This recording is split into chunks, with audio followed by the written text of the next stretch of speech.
Hello and welcome to American Friction, the most rootin' US politics podcast in the world. I'm a rhinestone cowboy. I'm Jacob Jarvis. And I'm a cow-poking cowhand. I'm Chris Jones. Okay, so we're doing some history specials, Yes, and we today we're doing a biggie. We're going to talk about the Wild West, hence all of the cowboy puns. There are countless cowboy films, games, and songs depicting the era, and put simply, we're obsessed with it. But whether you've played it or not, the best modern representation of that obsession, in my opinion anyway, is the Red Dead Redemption video game series created by Rockstar. The first game was released in 2010 with a second installation arriving in 2018. It has sold millions upon millions of copies and become one of the top 10 selling video games of all time, according to IGN. But how accurately does it represent the time, and what makes us all so obsessed with the era in the first place? Well, to discuss all of that, we're joined by Tore Olsson, the author of Red Dead's History, a video game, an obsession, and America's violent past. Hi, Tore. Thanks for joining us on American Friction. Hey, thanks so much, Jacob, Chris. I am delighted to be here, and I'm really looking forward to our conversation. Tor, start us off then. What sort of era specifically do these games cover, and what are the games roughly about for anyone who hasn't played them? Yeah, absolutely. So Red Dead Redemption and Red Dead Redemption 2 are set around the turn of the 20th century. The second game, which is much more popular and more recent, is set in 1899, and the first game is set in 1911. And the sort of stereotype of them is that they're Westerns, that they are set in the American West. And indeed, lots of the play in these games does take place in a sort of fictionalized American West, though a lot of it takes place elsewhere too. The first game, a lot of it takes place in northern Mexico. And the second game, a good deal takes place in the Deep South, in Appalachia, and in the Caribbean as well. So they're really kind of wide-ranging portraits of life on the American continent, a North American continent, I should say, in really that turn of the century period. And of course, the games revolve around outlaws, around bandits, around violence, but they also say a great deal about things outside of just outlaws and violence, which is what intrigued me. What was it that really drew you in? Because I think on the surface level, as you say, it's violence and bandits. But what made you realize that this was something that was useful for a case study of that era? Yeah. Well, so I'm a professor of American history, and my specialty is U.S. history since the Civil War, so the last 150 years or so. And I should note that, as my unusual name might suggest, I'm not American born. I'm Swedish. I was born and raised in Sweden, and also bring an outsider's perspective to it, just like you guys coming from across the pond, and also from Rockstar, because many of Rockstar's core founders and lead writers are British or Scottish or English. So there's a strange transatlantic fascination going on here. Yeah. But I started playing the second game, so I played Red Dead Redemption 2 really for fun as escapism early in the pandemic. It was 2020. I was locked at home in the midst of COVID, and I thought, well, let's recapture this high school hobby of mine that I hadn't touched in like 20 years. I'd been huge in the late 90s into PC gaming, but hadn't really done it for a while, while I got serious about school and work and, took this PhD track to become a professor, but then picked it up for fun in the summer of 2020, and was really not expecting much, given that this was I was expecting a sort of cowboy shoot 'em up game. And I found that it was that, but it was also a lot more, in that it had a lot of commentary on American history, politics, economics, culture, society, that I wasn't quite expecting. It was much deeper and more nuanced than I thought.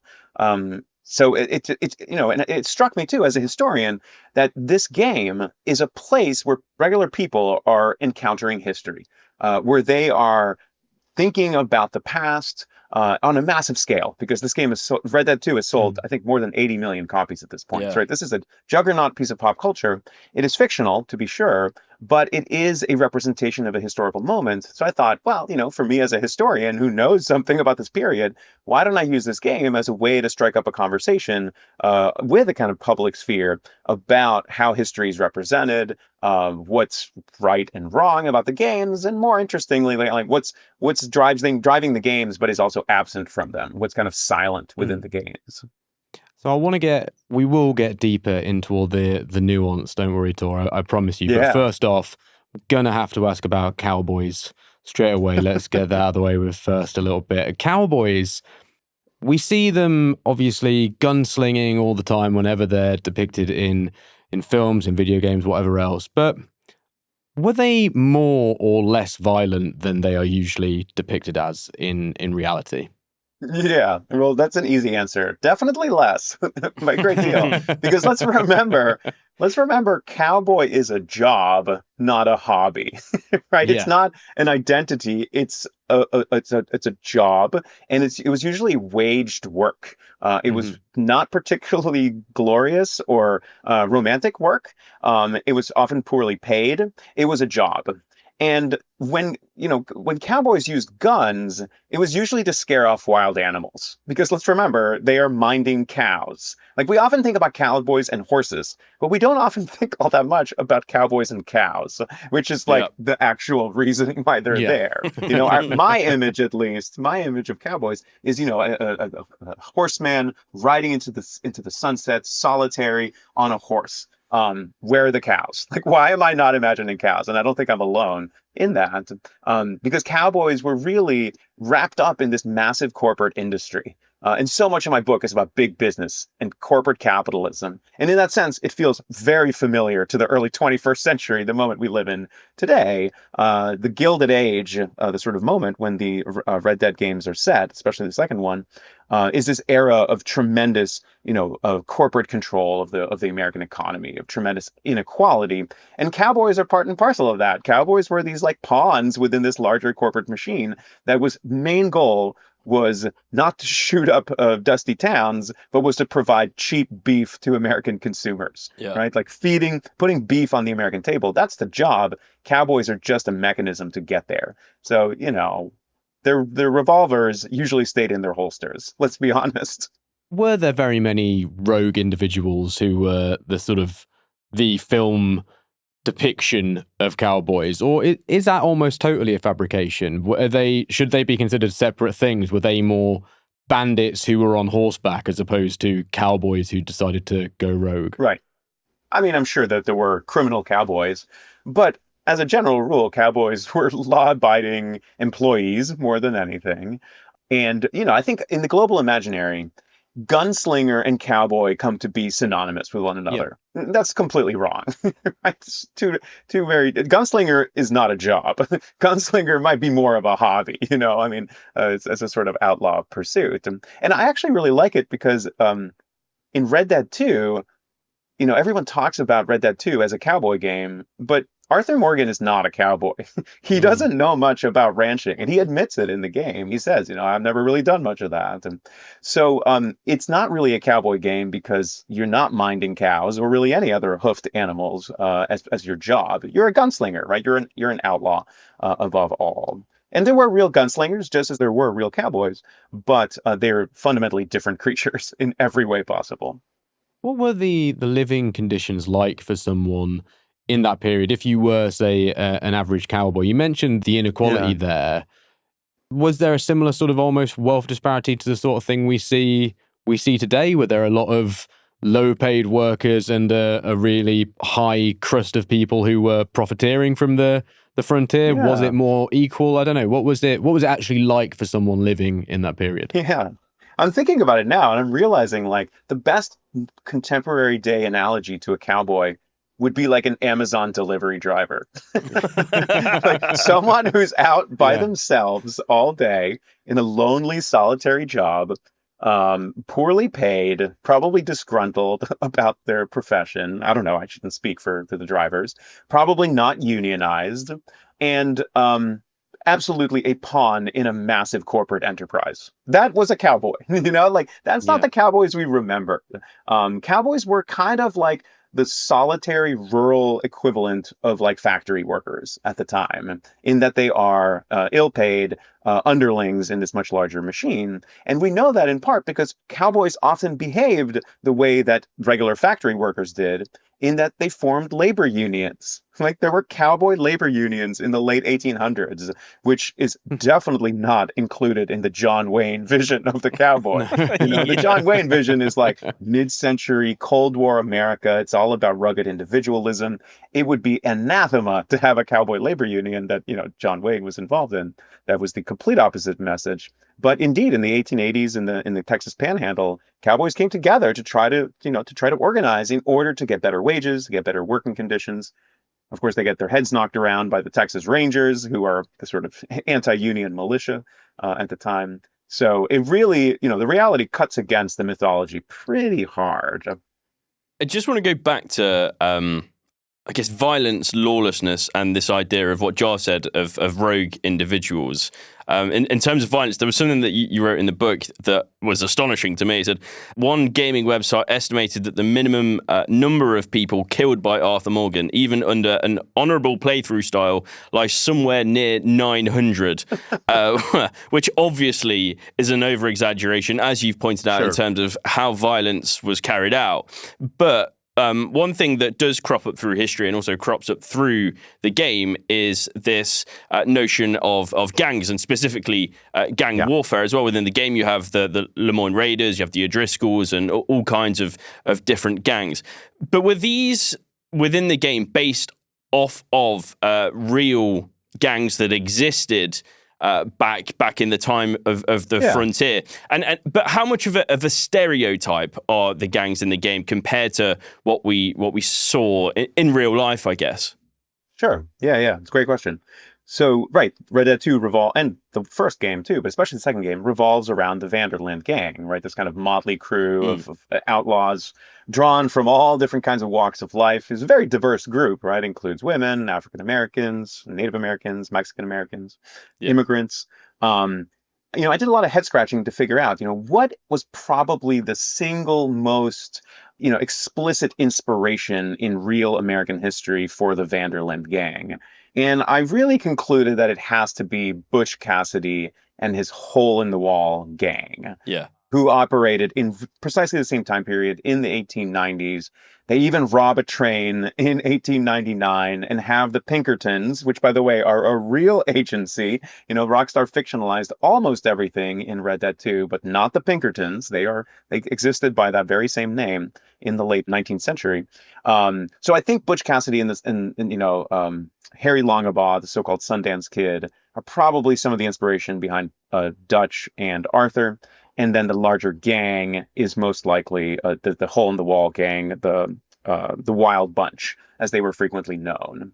So I spent a lot of time examining that one gang to see, how similar or different were they from the Vanderlyn gang.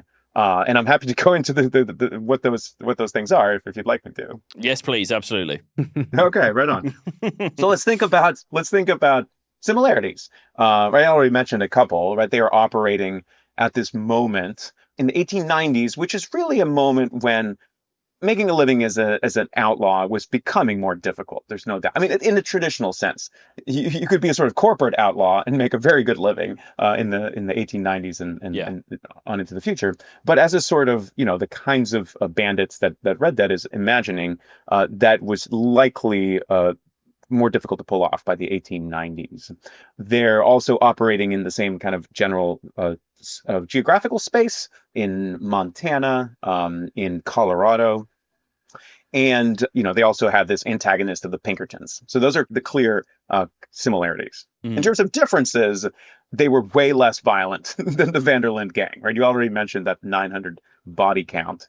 The Butch Cassidy and the Sundance Kid, Harry Longabaugh, were really reluctant to kill people. It's quite likely that they only kill people in the very last weeks of their life when they're on the run in Bolivia. They tried to operate as bloodlessly as possible. They had members of the gang who were more likely to be trigger happy and, to shed blood. But their body count total as a gang would probably be in the single digits, So very different from the Vanderlyn gang. And another thing that really struck me is how much more diverse in terms of demographics the Vanderlyn gang was compared to Butch Cassidy's gang. Butch Cassidy's gang were all English-speaking white men. There was not at all this sort of rainbow coalition that you see in the Yeah. Vanderlyn gang. So I think that is there were, bandit gangs that were most likely more diverse than the hole in the wall gang, but it's certainly, I think it's a representation of rock stars, 21st century sort of, wanting to paint the West in different colors. And of course, the West was diverse. It's just that many outlaw gangs were not. There's always this focus on the gangs and the bandits from this era, but something you mentioned earlier that got me thinking was you spoke about the Texas Rangers and how they were going around basically union busting and Right. being pretty heavy-handed with people on that side of things. Well, they're militia, right? They're state militia. Yeah, does state-sanctioned violence get ignored a little bit, or not maybe the due prominence it deserves because people focus on Yes. your Butch Cassidys of the world? Right, exactly. I couldn't agree with you anymore. The West is a violent place, but it is not all. The violence is not just fueled by personal grudges and poker table rivalries and sundown duels and this sort of thing that, Hollywood and the video game industry has painted for us. When violence erupted in the West, it was very often about class and capitalism. It had to do with labor disputes. It had to do with mining wars. It had to do with sort of disputes about ranching and cowboy territory and all this. I mean, one of the very bloodiest showdowns in the West takes place in Colorado in 1914. It's called the Ludlow Massacre. It's when, John D. Rockefeller's mining company in Colorado just absolutely slays several dozen miners and their families. It's this really nasty bloodletting that has nothing to do with sundown duels and has everything to do with the inequalities of corporate capitalism, which was at a high tide at that moment, just like it's a sort of high tide in our own lives.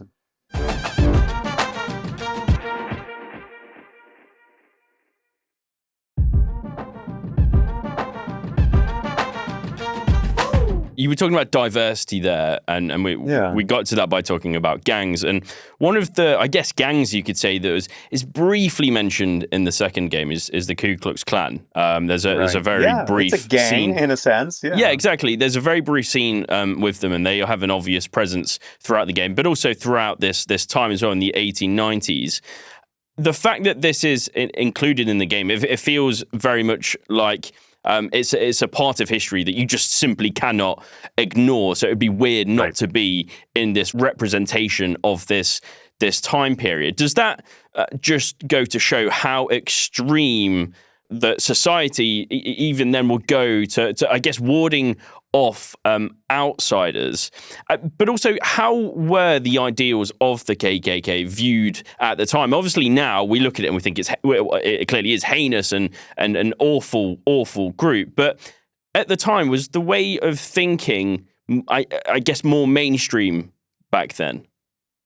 Yeah, right. So you're getting at a great point, Chris, which is that Red Dead 2 is a Southern as much as it's a Western. Yes, right? Because when you leave West Elizabeth and you head into the state of Lemoyne in the game, you are entering a space that looks very different, right? It's much flatter. It's much more agricultural. The human landscape is more diverse. There's many more African-American characters.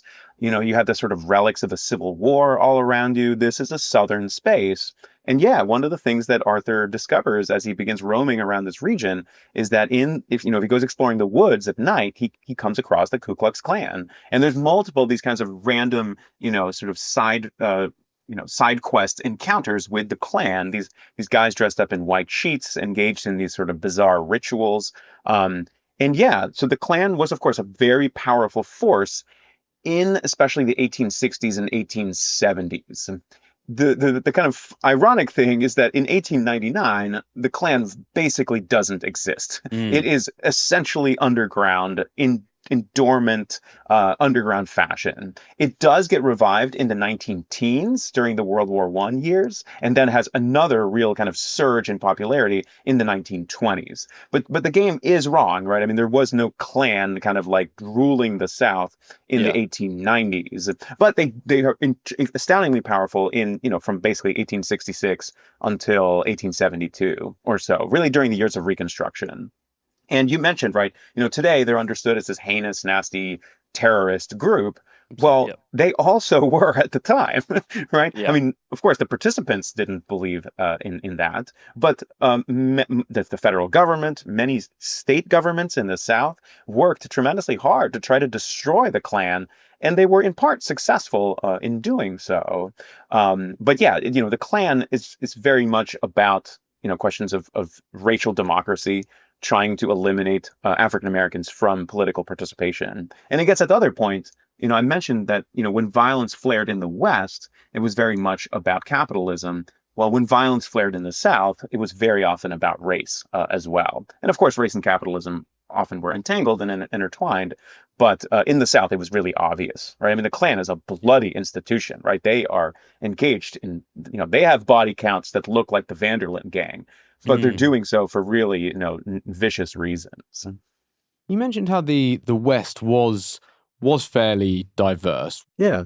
What were the racial inequalities like at that time? I mean, the obvious being indigenous people who are being driven from their homes, but then what other sort of ethnicities were there around the West at that time, and how did they interact in that society? Pretty much all non-native people in the West in the late 19th century are recent arrivals, right? They're folks who've gotten there just in the last few years, if not months, or, at most decades. But it's a very, fresh space in many ways. So there's lots of immigrants from Europe, right, to be sure. And the game gets at this, with his German immigrants, Leopold Strauss, who works with the gang. There are lots and lots of Mexican Americans as well, especially in the 19-teens when the first game is set. You really start to see much more migration of Mexicans up to the United States. But I think one of the most important divisions, especially in the far West, in places like California and Oregon, are Chinese immigrants. Right, because really following the gold rush in the decades afterward, hundreds of thousands of Chinese immigrate to the United States, and they are, on one hand, received by employers for their low-wage labor, but really demonized by much of the rest of European-descended society. And there's just astounding violence that erupts in opposition to Chinese immigration. I mean, there's massacres like Rock Springs, Wyoming. I think it's in the 1880s, I want to say, leading up to the very first immigration restriction law in the United States, which comes in the 1880s and specifically targets Chinese. Right? I mean, the U.S. had very open borders until then, and then it says specifically no Chinese may enter because of the tremendous antagonism that many white workers and well-to-do folks felt about Chinese immigrants. And I like it because Red Dead Redemption 2 actually highlights this a little bit. It features Chinese workers constructing railroads, which is a major industry that they were engaged in, and lets you kind of like walk around and talk to people and hear them. And what's nice is that it translates it, because if you use captions in Red Dead 2, it'll translate Cantonese into English, and you can hear what they're saying, which is really pretty fascinating. Something we also should mention, of course, is in terms of Native Americans as well, which major part of the game too. Yeah, exactly, and I mean, in history itself, it especially here in the UK, it's something that seems to be, not so much spoken about in terms of, well, let's use the word, the kind of genocide that took place in terms of what happened to Native Americans when immigration from the West really began, and their homes were wiped out, and they were sent to institutions, boarding schools, for example, to become civilized, I think is how it was described, which is obviously completely awful. But, I mentioned bringing it to today. Why do you think that America still kind of hasn't learned the lessons in terms of how Native Americans were treated back then, really? Yeah. I mean, I think it's changing. I think there's more of an acknowledgement of the tremendous injustices perpetrated against Native peoples in this country. And I think that that's beginning to tilt somewhat. However, there's still so much romanticism and fantasy when it comes to Native peoples, right? There's Yeah, so many complete misunderstandings that the public has. For one, yeah, there's the most basic is that many Americans today believe that Native Americans are just historical, like they exist in the past, they don't exist today. It's complete nonsense, right? There's many people who are not just descended from, but who are active participants in Native nations today, who are a very diverse group of people, speak different languages, right? I mean, there's thousands of yeah. recognized, tribes in the United States. So these aren't just people in history; they're here today, right? And they have something to say, which is, I mean, this is not what Red Dead 2 delves into, but that's a kind of a misunderstanding. How much blame then do you attach onto forms of media? Whether it's games, whether it's Yeah. westerns that a lot of us grew up watching, and it was always cowboys versus Indians, and Indians were the bad guys. How much Yeah. blame should we attach to that media representation in terms of how we think about Native Americans today? Yeah, I mean, let's be honest, quite a lot. Mm. Media productions like John Wayne. I hate to come back to him once again, Yeah, but he was a primary perpetrator in this. This whole fantasy of cowboys versus Indians. I mean, it's so bizarre to begin with because there's essentially very few moments when actual cowboys, European descended cowhands, are fighting native peoples because the fighting that happens is the U.S. military versus native people. The yeah, yeah, cowboys only come with the cows once native peoples have been removed, once buffalo have been exterminated, and grasslands are opened. So just a basic dichotomy of cowboys versus Indians is bizarre, and also it removes capitalism from the picture, removes the government from the picture, and creates this whitewashed fantasy. And yes, certainly those moral terms are a bizarre exaggeration.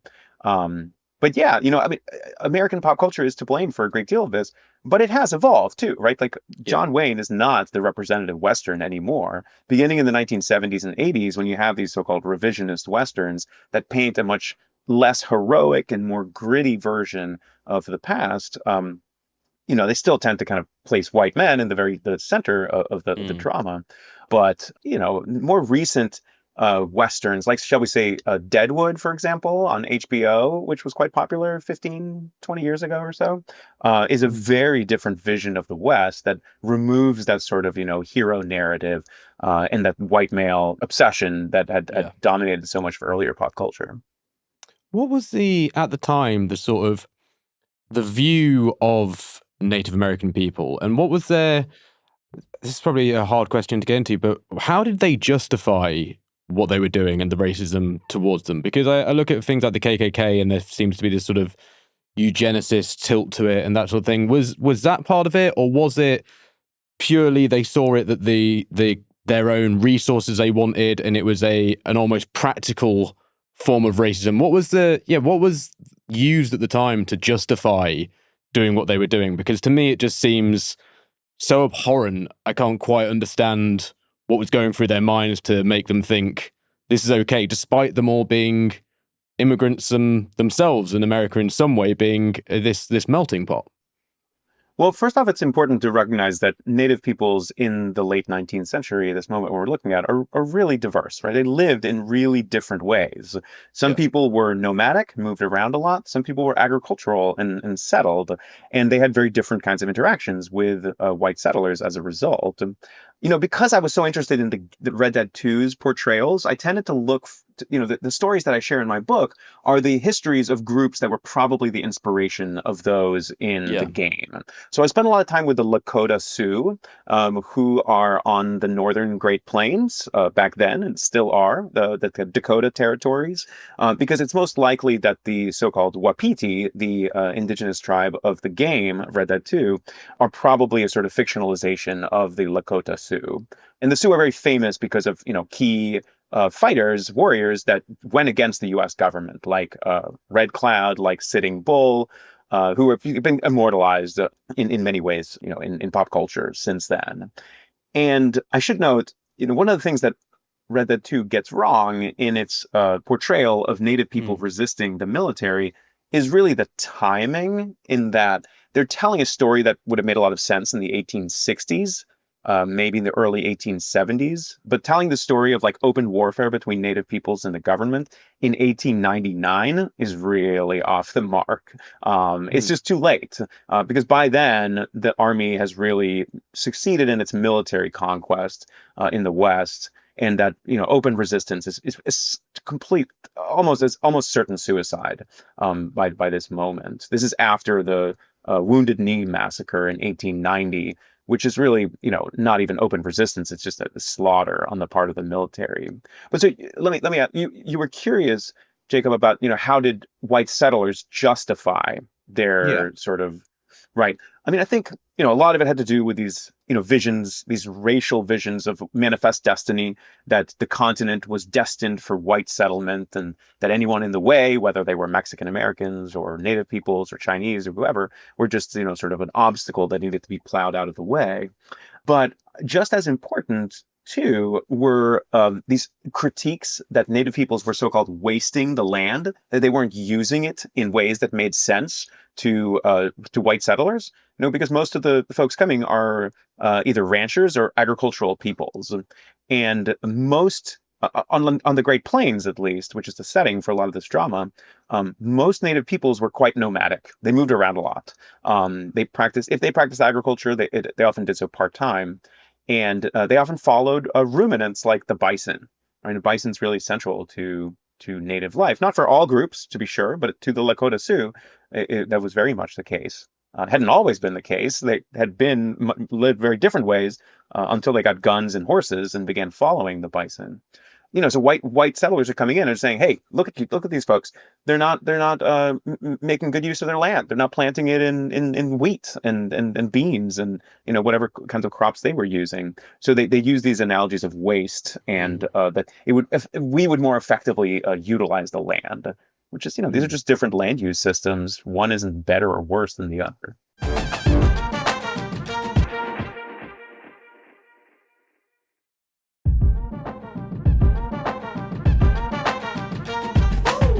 So bringing it to the future, I guess now, I'm interested to know, we have all of these portrayals, Red Dead obviously being a very recent one, but we've had so many portrayals of this era of the frontier. How misguided and I guess how lost is the true sense of what this period was and what it represented? How lost is it in the mind of today's American? Do they look back at history, at this era, and perceive it as something completely different to what it actually was, do you think?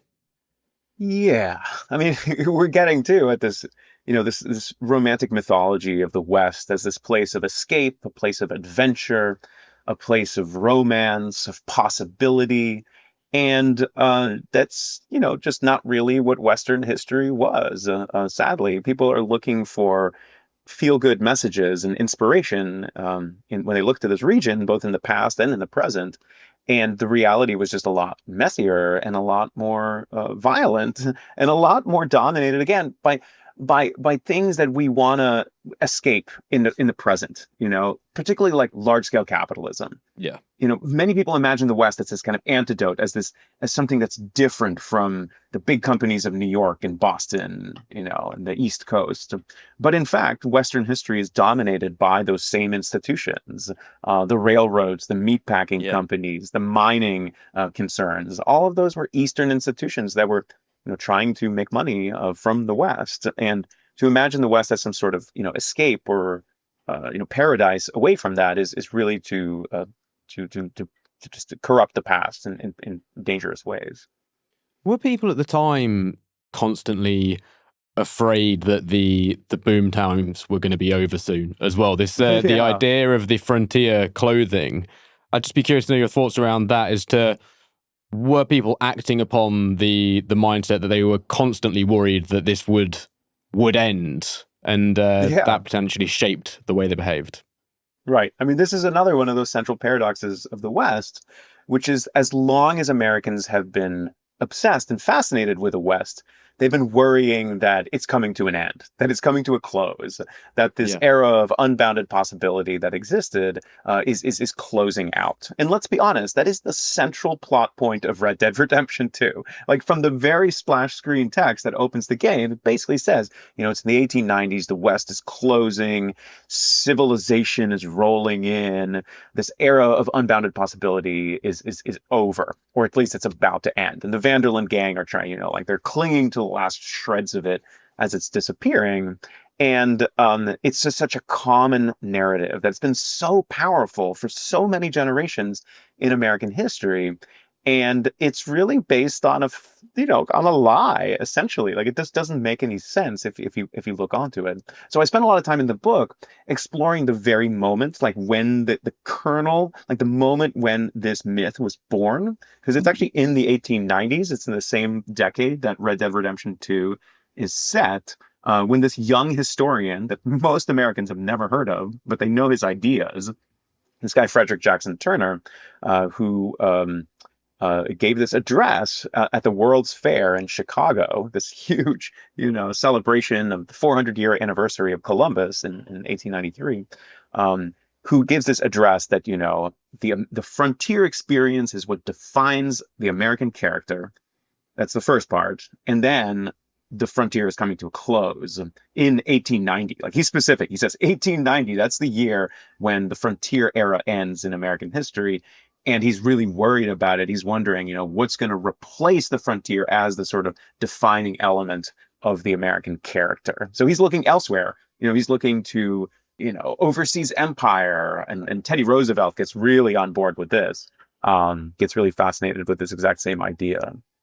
It's one thing, a kind of unifying thread we see throughout modern American history. Basically, just that men are constantly having a bit of an identity crisis. Because that's what that sounds like to me. And I look at today, and it seems again that there's just constantly this worry that opportunities are closing and other people are taking those opportunities. So I need to screw them over. And that seems to have been a bit of a case in the West, and unfortunately feels like it's somewhat still the case today. Yeah. Well, again, we live in a moment that is very similar in so many ways to the moment depicted in the Red Dead Redemption games. And this is actually very exciting for me because I'm working on a class and possibly a book about the era depicted in the Grand Theft Auto games, which is 1980s to the present. And I'm just shocked by the parallels between these eras. And sometimes, historians say we're living in a second Gilded Age. And I think there's a great deal of truth to it, mainly because what's causing it is just the unchecked power of big business and the power of corporate capitalism in creating such tremendous inequalities in society. Because that's such the case in the late 19th century. It's also very much the case in the early 21st century. Indeed, you could argue that, much of the age of Trump and, this kind of division within America is the result of a great deal of this. But we'll put a pin in that. We can come back to that later on. And how does that all then tie into this sort of identity crisis that we were seeing in America when the frontier was closing? I think it's most pronounced in the late 1800s. In my book, I call it the Great American Identity Crisis. And it's really not all Americans, to be sure. It's really well-to-do white men who are very powerful. Let's be honest. They're the ones in charge of society. They're the ones in the presidency. They're the ones in the head of the big businesses. So even though they're not statistically the majority, they do matter, to be sure. And the well-to-do white men like Teddy Roosevelt, like Frederick Jackson Turner, they're really anxious in the late 1800s because seemingly everything in their world has changed. Particularly the kinds of work that they do have changed. Because if we zip backward to, let's say, their grandparents in the 1840s, 1850s, those folks worked with their hands. They did muscular jobs all day long, mainly because they were farmers, right? And most Americans were farmers, even still in the 1880s and 90s.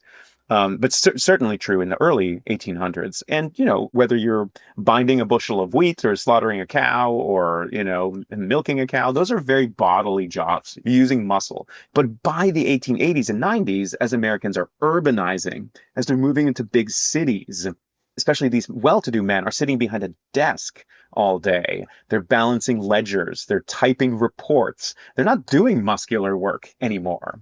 They're less likely to be military veterans as well, because the U.S. hadn't been at war technically since the 1860s with the Civil War. So like this urbanization, this transformation of work, the distance from a military conflict, the rising women's rights movement, the kind of women's suffrage movement, this all seemed to be a tremendous threat to many men who are wondering, like, what does it mean to be a man in this era? Like, what does it mean to be a man who sits behind a desk all day and doesn't do physical work? And that was the source of great hand-wringing and hair-tearing. And no one was more prominent than Teddy Roosevelt, who's kind of a definitive figure of this period in so many ways. He's obsessed with the West because he sees it, and he's not at all a Westerner. He's from New York, right? He's very much from the big city. He's a city slicker through and through. But he sees the West as a sort of escape valve where men like himself can rediscover their true masculine roots. They can go out and, shoot a bison and drink from a stream and ride a horse. And he was really worried that, he learns about Turner, this historian who's like, the frontier is closed. And Roosevelt's like, holy shit, this is terrible. This is really bad for America. How are we going to reopen the frontier? And he really has sort of two solutions for it. The first, he says, well, we just have to create national parks. Like, we need to create national parks to make sure that, some wildness remains in the West, especially so that folks like him could go out there once in a while and, encounter and enjoy that wilderness. But then he's also looking beyond the boundaries of the United States, because Teddy Roosevelt is a diehard imperialist and is very interested in claiming territories beyond the U.S. He's personally involved in doing so in Cuba in 1898 with the Spanish-American War. And he really understands this as opening a frontier beyond the United States, right? Like reopening the frontier in the Philippines, in Puerto Rico, in Panama, or a place like that. And this instinct, to like, if the Western frontier is closing, we need to open new frontiers. This goes all the way into the 20th century. I mean, like when the U.S. space program, really kicks off in the 1960s, they call some of these programs like the final frontier. They're literally describing space as a frontier, as a place that Americans could rediscover their true selves now that Montana is closed, right? Yeah. Did the West almost? This is a reach, but bear with me. Was it kind of the origins of the manosphere we're seeing today? Because I keep seeing, you see people like Pete Hegseth and all these influencers talking about how we need robust, muscular men to sort everything out. And that feels very much like what you're saying there. Yeah. Was it almost, if there were podcasts at the time, would Teddy Roosevelt have had his own sort of Joe Rogan style podcast? Oh, Teddy Roosevelt would absolutely be the king of the manosphere, and he would take pride in it, to be sure. The American word dude, I don't know if you guys use this in UK at all, right? But like, dude has its origins in this moment. Dude was an Eastern city slicker who goes out west to try to capture their masculinity. Like there's these dude ranches. Those are the origins of that term. And Teddy Roosevelt was like the king of the dudes. He is like the formative. He's the dude, Yeah. And is that the manosphere? I mean, that's a complicated question, but it was certainly, obsessed with physical prowess, obsessed with, anti-feminism, which is a big part of it too, and really depended on defining manhood as traditional, muscular sort of martial ways. And of course, that's not the only way to define manhood. It's not how I define manhood personally. But yeah, what we're seeing today is a sort of latter day version of it. But let's be honest, well-to-do middle upper class American men have been living with this for a really long time. It's not like it's new to the 21st century. I guess people, with the age of the internet and video games, people are staying inside more than they did even when they were working their desk jobs. So there's things that are new and things that are old. But these gender anxieties are all really old. They're not at all new. Yeah. Just to kind of wrap a last couple of questions. Yeah. And you've kind of mentioned it well, we've mentioned it all throughout, but I just want to condense it a little bit and ask you what you see the main parallels being from the time period of Red Dead Redemption to what we're seeing in Trump's America right now. For me, for example, it would be gun ownership would be a massive one and has been for a very long time, but more now so in this moment than for quite some while, I'd say, is the fear of others and the fear of people who are perceived not to belong. For example, we're seeing ICE agents pick people off the street, right. And that seems to be kind of something that resonates within this time period as well. I was just wondering what you see the key parallels being between the two. Yeah, there's so many, but yes, let me spin two parallels out and the kind of lessons they might give to us. So one is that yes, we are living in, and they were living in, a period of tremendous anti-immigrant anxiety, right, of nativism, in part because the proportion of our society that is immigrant is about the same today as it was in 1900. Today, it's about 15% of the U.S. population that's born outside of the U.S. That is the record, but it just barely broke the record from, I think, 1890, which was like 14.4%. Yeah. So, of course, numerically, there's more immigrants today because there's just more people in general, but the proportion is roughly the same as it was at the turn of the century when Red Dead Redemption 2 was set. Wow. And the anti-immigrant violence that took place in that earlier period, let's be honest, it was actually much more brutal than what's taken place in the U.S. today, right? I mean, no matter how horrifying, ICE raids and various things might be, as you see them, the Rock Springs Massacre in Wyoming in the late 19th century is significantly more brutal. I mean, this is slaughter on a massive scale. That has not yet happened in the United States, and I very much hope it does not happen again. But there's tremendous hostility toward immigrants. Those are economic fears, they're cultural fears. And, in that period, the capstone that ended this period is that in 1924, the U.S. deeply restricted immigration. It cut immigration not entirely off, but very significantly from, much of Southern and Eastern Europe and much of Asia as well, which will lead to a tremendous decline in the foreign-born population in the decades following, right? So much so that by like 1960 or 1970, it's like 3 or 4% of the U.S. that's foreign-born, which is dramatically different, which is quite interesting. Yeah. So this is not new. If you look at the newspaper headlines in, let's say, 1910 about immigration, they will read very similar to those of today, with one exception, which is that there was no such thing really as an undocumented immigrant back then. Yeah. That wasn't a legal category that existed in the same way and did not have millions of people who fall within it. So some things are new and some things are old.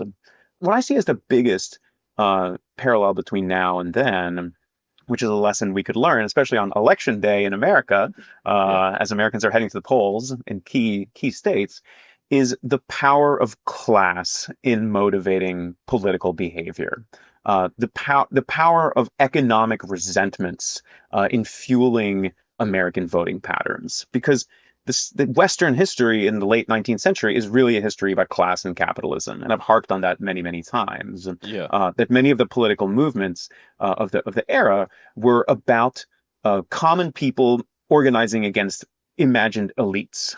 I mean, for example, the populist movement, which is this huge third-party movement in the 1880s and 1890s, it's really an anti-Eastern elite movement in so many ways. And Trumpism is a very diverse movement that brings a lot of people to the table, right? I mean, there's no doubt that racism and misogyny are motivating factors in Trumpism, but also this sort of working class resentment of elites is very powerful. I mean, I live in the state of Tennessee. I'm surrounded by it. I see it all the time. Hostility toward this imagined, kind of 1%. Then that's not a term that all these folks use, but parties can succeed when they harness those energies. Yeah. The Democrats used to be very good at doing this from the 1930s until the 1970s or so. and then they changed as a party, right? The Democratic Party, this is something we could argue about for hours, I'm sure, but has, in the last 40 years really lost their ability to vocalize the sort of aspirations of working class and lower middle class people, and have become more of a well-to-do, educated, professional party. And they're finding out that there's just not enough votes to win elections with that. And so I want to see economic populism take root in American politics in ways that actually are meaningful. Because Trump talks economic populism, but then he passes tax cuts for the rich, which is a betrayal of the promise for the people who voted for him. So I want to see, I'm eager to see at least what happens in American political affairs today, whether the Democrats, acknowledge that, these old school issues of economic resentment against an encrusted upper elite can be powerful in politics. We'll see what happens. Just a final question on Trump.